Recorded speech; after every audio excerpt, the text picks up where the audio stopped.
Hello दोस्तों, नमस्कार। आज 2 फरवरी 2026 दिन सोमवार। आइए जान लेते हैं बिहार की टॉप 25 बड़ी खबरों को।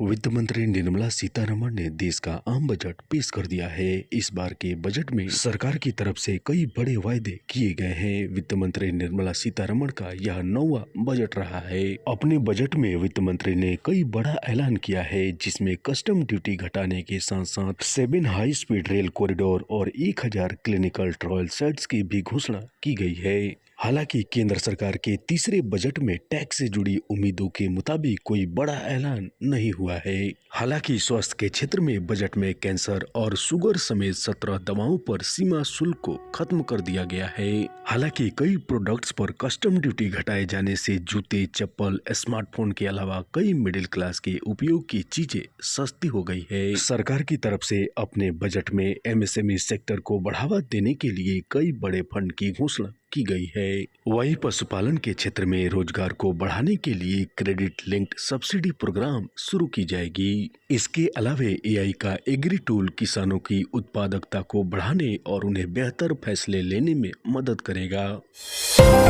मंत्री निर्मला सीतारमण ने लगातार 9वां बजट पेश कर दिया है। इस बार के बजट में विदेशी यात्रा, शिक्षा और चिकित्सा के लिए टीसीएस की दरों में कमी की गई है।